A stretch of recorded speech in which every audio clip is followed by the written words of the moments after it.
little video on the push dagger. Alright, so this is for my knife guys out there. It's also going to be kind of a video response to the Budget Armory 1's channel. He did an EDC video today where he showed his push dagger that he has been EDCing, which is rolling in the Cold Steel catalog. His dagger that he's running right now is the Safe Maker 2. And Cold Steel also has the Safe Maker 1, so this is a 3 1/4 inch blade. This is a 4 1/2 inch blade. Mine is a Cold Steel push dagger as well, but it predates these two, and so it's kind of an in-between blade length. It's a 3 3/4 inch blade. Mine also has a leather sheath, where the newer ones, the one that the Budget Armory 1 has, is a polymer style sheath. And so there's a couple little differences.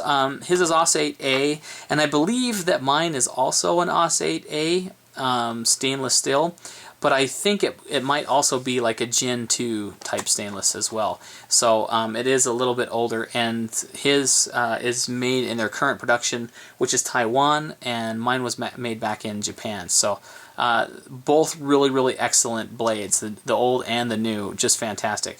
So without further ado, let me go ahead and show you guys my push dagger.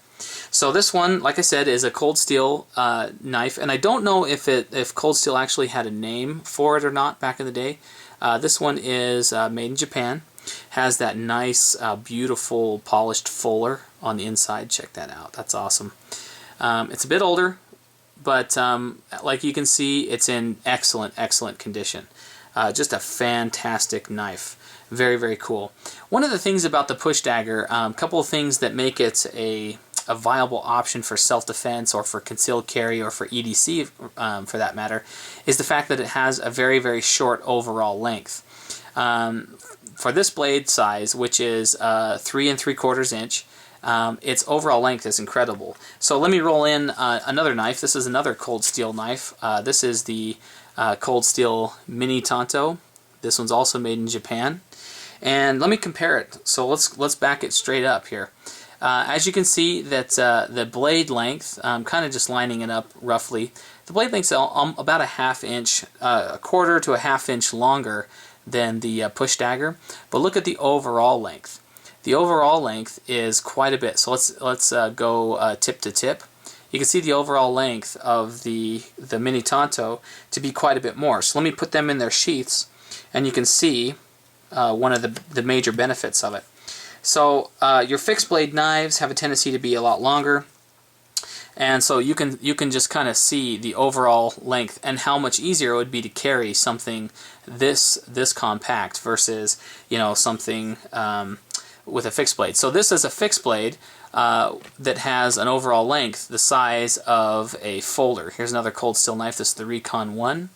So you can kind of get a size comparison, and let me just pull this out now so you guys can look at it there. Just a fantastic little knife.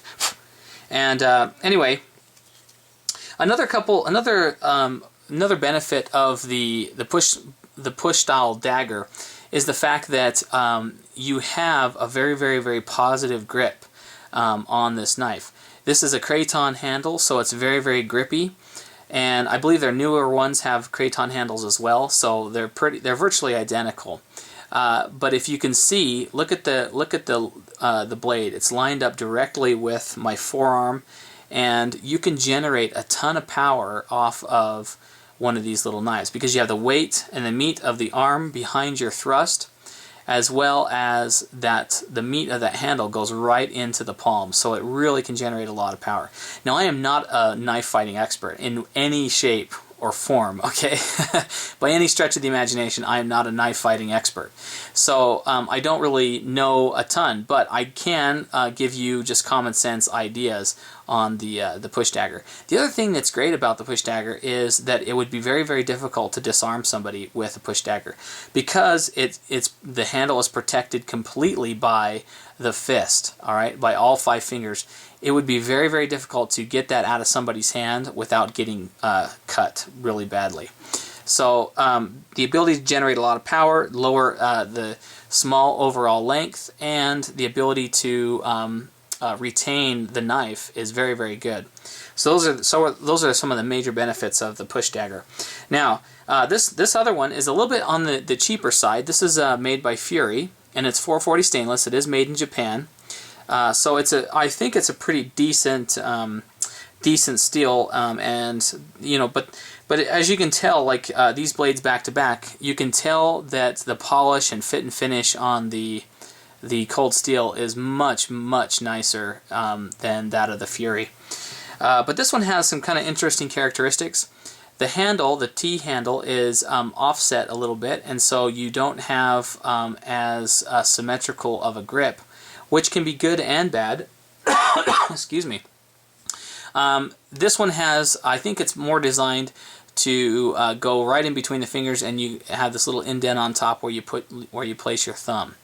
That offsets it just a tiny bit, but it does feel very solid in the hand. It does feel like something you could definitely use. It has an asymmetric style blade. It has a combo edge on both sides. I love these serrations on this side. Very cool, very usable serrations. It's something that will definitely get the job done serrations wise. These ones not so much. I don't like these ones as much because they're very pointed, and they can definitely grab clothing. Okay, and to me, I don't really like serrations as it is. And if you're going to do like a slash cut with this, you might snag up on clothing, and that might might impede your ability to wield the knife. It does have kind of a unique tip. It has this kind of nail puller style front, very sharp, kind of a chisel ground there, and it has these really amazingly sharp, needle sharp tips here. So it's definitely going to do some major damage on a thrust cut. I actually like to hold the blade with the thumb groove down below, because I can put my pinky in between there and my thumb still on it, so it feels really good this way, and that's the preferred way in which I hold this this push dagger. So anyway, that is the Fury 440 stainless there. So anyway, this is a couple examples of my push daggers, and just fantastic little knives. Don't write these options off as a great defense blade. This one actually rides on my tactical vest above my the back part of my left shoulder, and so that's where this one usually resides. Anyway, yeah, great option, guys. I want you to go down and check out the Budget Armory 1's channel. His link is down below in the description box. The guy's really entertaining, really funny to watch, but he has a lot of great videos with lots of good information. And so go ahead and check him out. And also, go ahead and rate this video if you'd like. Like it or dislike it, however you see fit. If you want to favorite it, that's great too. It helps out the channel. But thank you guys very much for watching. Leave a comment down below if you have any questions. And we will catch you guys in the next video. See ya.